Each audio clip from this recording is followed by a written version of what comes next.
Imagine if Jesus was afraid to take his place on the cross and all the lives that would be lost because he ran away from his calling.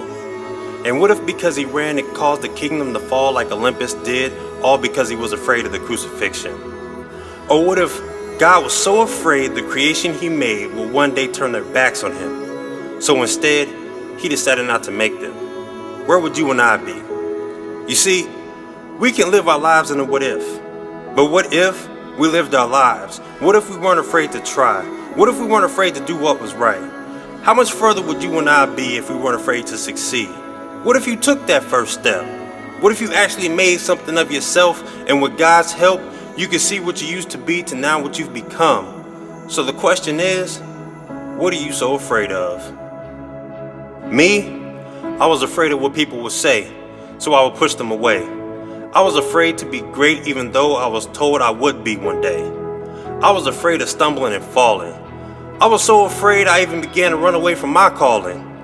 And the one thing I feared more than anything, I was becoming a failure. How did I get there? By running. I put focus on the wrong things. I was so afraid to make a mistake, I wouldn't try anything. If I failed, what would people think of me? I was scared to move forward because I was comfortable moving backward.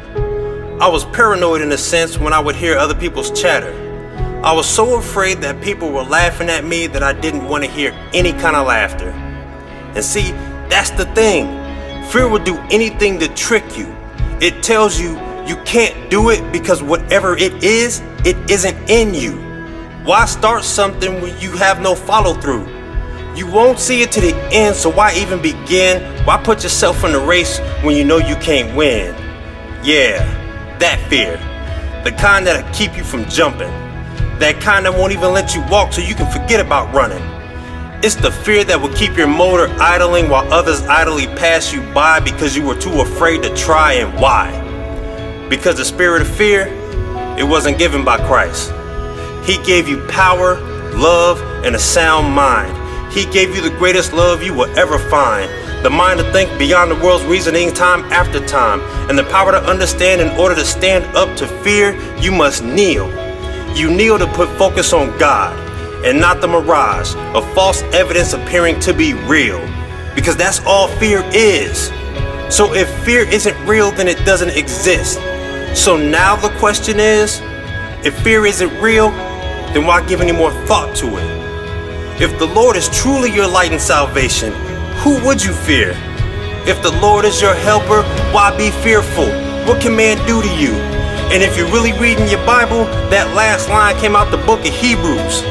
Listen, God would not tell you to leap if he wasn't going to catch you. Your faith is in the jump, but when you land, man, that's when he's really going to bless you.